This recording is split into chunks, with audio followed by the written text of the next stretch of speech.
থাকার ব্যবস্থা। নমস্কার বন্ধু, আজ আপনাদের কাশীপুর উদ্যানবাটিতে এনেছি। আজ উদ্যানবাটি কল্পতরু উৎসবের শেষ দিন। এই শেষ দিনে আপনাদের এই উদ্যানবাড়ি যেভাবে কল্পতরু উৎসব হচ্ছে সেটা আপনাদের কাছে আমি কিছুটা তুলে ধরেছি। এখানে রামকৃষ্ণ মিশন এবং রামকৃষ্ণ মঠ এখানে অনেক স্টল লাগিয়েছে।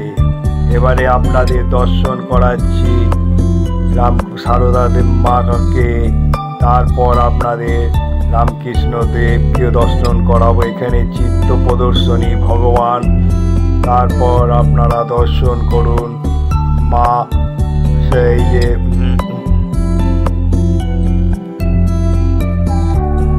রামকৃষ্ণ দেবকে দর্শন করুন।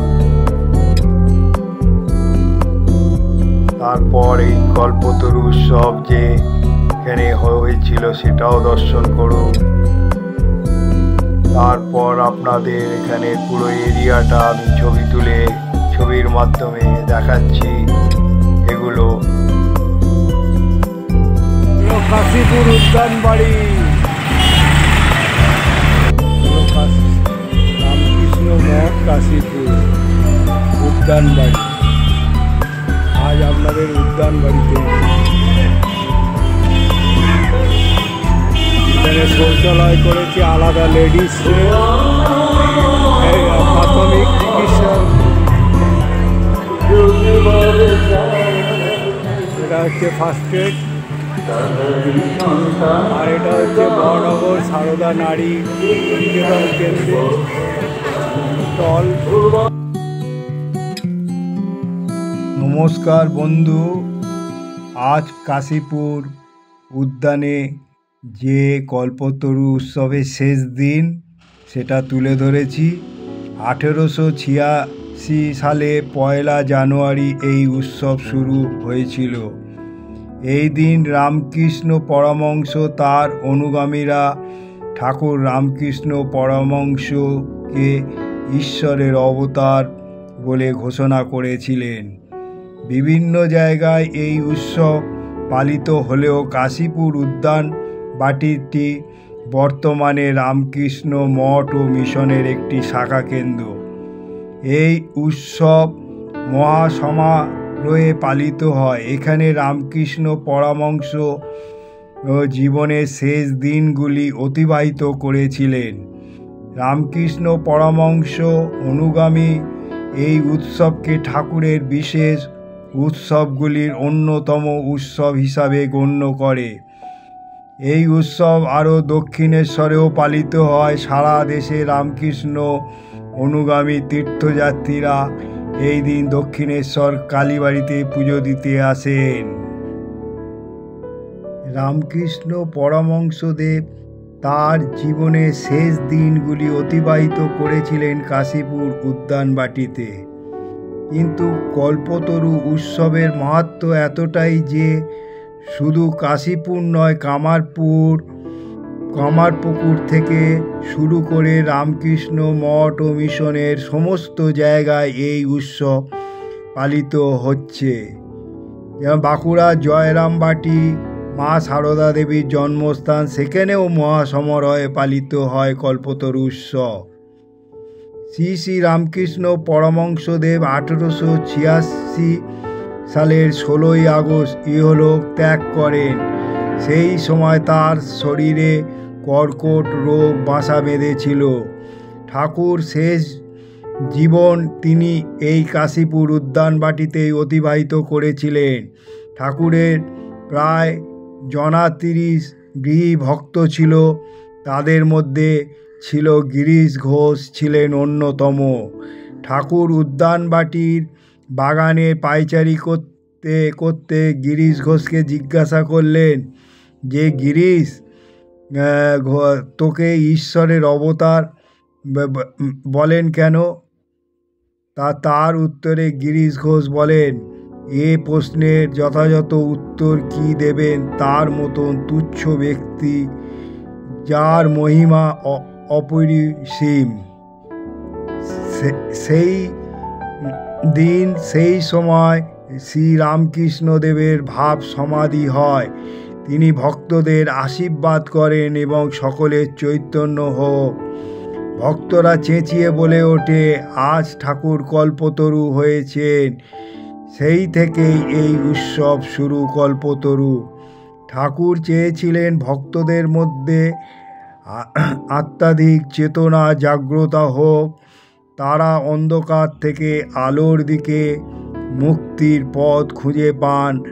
আজ এই বিশেষ দিনে দক্ষিণেশ্বর কালীবাড়িতেও উদযাপিত হচ্ছে এই বিশেষ উৎসব। কাশীপুর উদ্যানবাড়ির রাত থেকেই ঢল নামে ভক্তদের। আজ শেষ দিন, সেই উপলক্ষে আমি এখানে এসেছিলাম।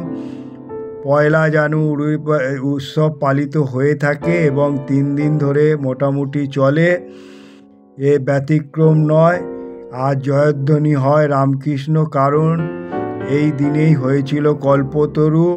তাই বলা হয়েছে আজকের দিনে যে চায় ঠাকুর তাকে তাই দেয়। বিশ্বাস করা হয় ঠাকুর আজকের দিনেই কখনো কাউকে খালি হাতে ফেরায় না। তাই এই উৎসবের মাহাত্ম্য ভক্তদের কাছে এক অপরিসীম।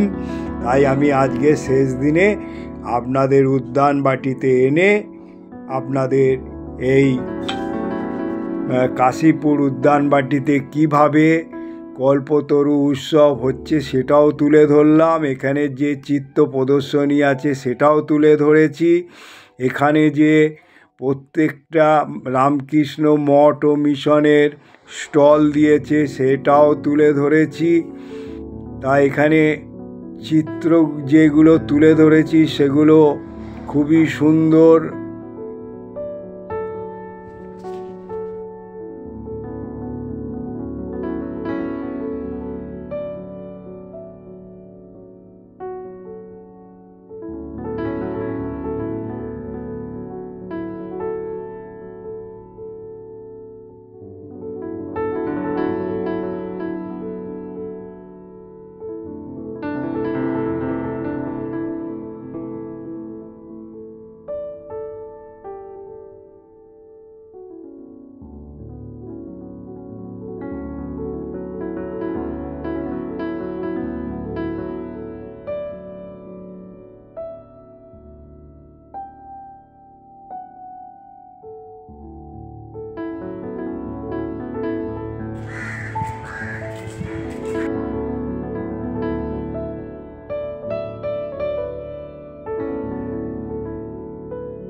এই মনোরম পরিবেশে কত সুন্দরভাবে এখানে যে কল্পতরু উৎসব পালন করা হয়েছে সেটা আপনারা যদি এসে দেখতেন। আর এত সুন্দরভাবে ফুলের বাগান টব সাজিয়ে গাছগাছালি ভর্তি করে মনোরম পরিবেশে কি সুন্দরভাবে এখানে যে ফুটিয়ে তোলা হয়েছে এবং এখানে চিত্র প্রদর্শনী দেখার মতন যে।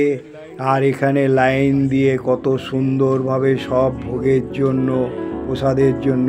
আর এখানে রামকৃষ্ণ মিশনের যে স্টলগুলো লাগিয়েছে সেগুলো তুলে ধরেছি, সেখান থেকেও কিছু আপনারা ক্রয় করতে পারেন গিয়ে। আজ শেষ দিন, সেই জন্য আমি শেষ দিনে গিয়ে এগুলো সব তুলে ধরেছি। এই ব্লগটা আপনারা দেখে এবারে আপনারা মতামত আপনাদের জানাবেন। আমি যতটুকু পারলাম তুলে ধরলাম।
তো ঠাকুরকে নিয়ে এসে চলে কেন?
গ্রামে বিক্রি হয়, ওজনে বিক্রি হয়, 35 থেকে 40 টাকা 30 টাকা এরকম।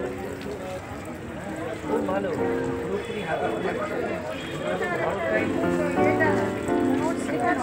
হ্যাঁ এই তো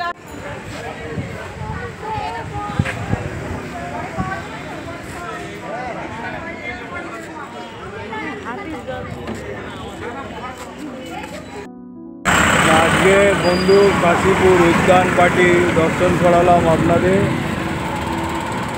আজকেরই অনুষ্ঠান শেষ এই উদ্যান পার্টি।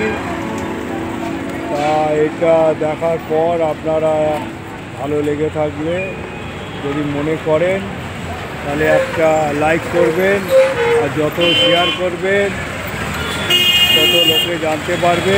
এই কল্প উৎসব 3 দিন ধরে হলো, আজকে শেষ দিন ছিল। আমি যতটুকু পেরেছি নিয়েছি।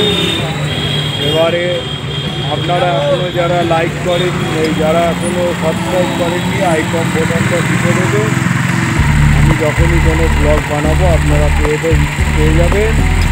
আপনারা ভালো থাকুন, সুস্থ থাকুন। আমি আর এখানে ভোজন করলাম না। সেটা আপনাদের দেখাতে পারলাম না, তাই আমি এখন আমার গন্তব্যস্থলে চললাম।